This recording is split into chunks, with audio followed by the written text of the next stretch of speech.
marriage is a business decision. Before you talk about being happy in a home, it takes a lot of nerve to just sleep with a stranger in the same bed. It's not. I'm not trying to scare you. I'm telling you something that is a statistic reality. So don't just say, God forbid, shine your eyes. And since it's a business decision, let's use business terms. In the business world, there is something called KYC. Have you heard of it before? What is KYC? So in this case, KYP, know your partner. Don't sit across the table on a date asking stupid questions. Just saying foolish things, my view, your view, Jehovah overview. Your life may be in danger, my friend. Pull out your paper, start the interview, ask serious questions. Not, your elbow, has it always been this nice? My friend, use your sense. Ask sensible questions. Look at Luke chapter 14 from verse 28. For which of you intending to build a tower does not sit down first? I like this. It sounds very Nigerian. Please tell the person by your side, say sit down first. Come down. First sit down. You want to build a home? Sit down. Let's talk about this. Let's plan. Sit down first. You are too anxious, too worried. A lot of single people are trying to run into marriage. A lot of married people are trying to run out. Sit down first. Be calculative. Don't just let your emotions drive you. Even if you see an angel, you are allowed to ask questions. Biblically, it is, listen, you are allowed to ask, how can these things be? If in the spirit you see something impractical, illogical, you can ask. If an angel appears to a virgin and says you have a child, you are allowed to ask, how can these things be? Seeing that I know not a man. You are allowed to ask questions, even in the spirits. So be moved by emotions, but use sense. Una de here. So the number two thing I want to mention. See, again, I'm not saying it's a deal breaker. I'm saying at least know. It is not love if you did not know. It's naivety. At least know. I want to know, is there any hereditary illness in your family? I just want to know.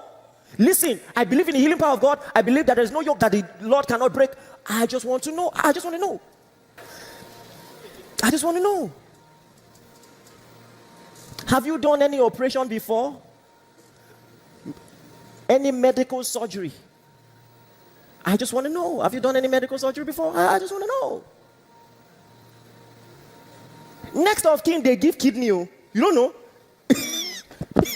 You don't know.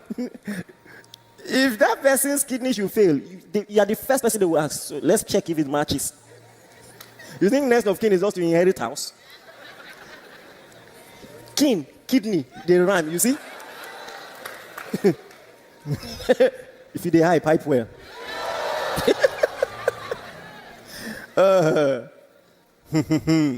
I just want to know.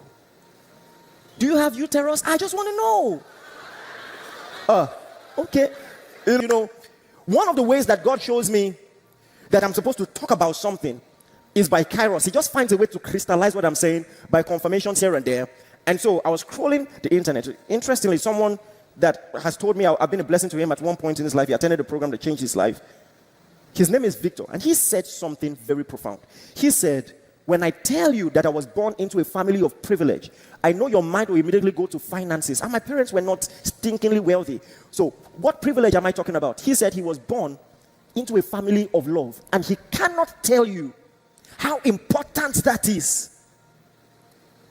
That his dad will ask him to write love letters for his mom, not just at the early years of their marriage, but throughout his life until he died. And he will tell him in Igbo, this is why I sent you to school, so that you will know English more than me. Oh yeah, what should we write here? They were planning. Do you know how powerful that is for a young man watching his dad like that? It doesn't matter what you tell your children. When they watch you love their mom, that is enough marriage counseling. Are you getting what I'm saying?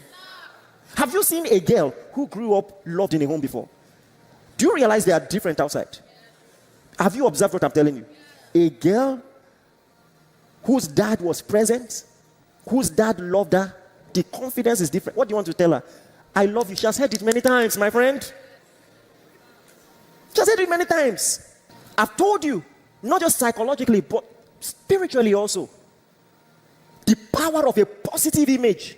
You grew up in a home, you saw what love is. So now, let me tell you this.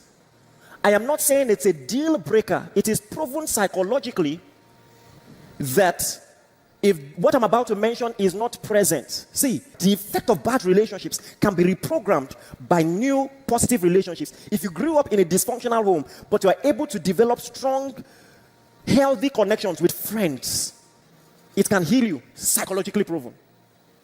But let me tell you one thing that should at least be a consideration. Number one, did this person grow up in a healthy home?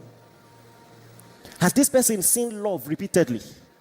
It might not be a deal breaker, but are the parents still together? Are they happy?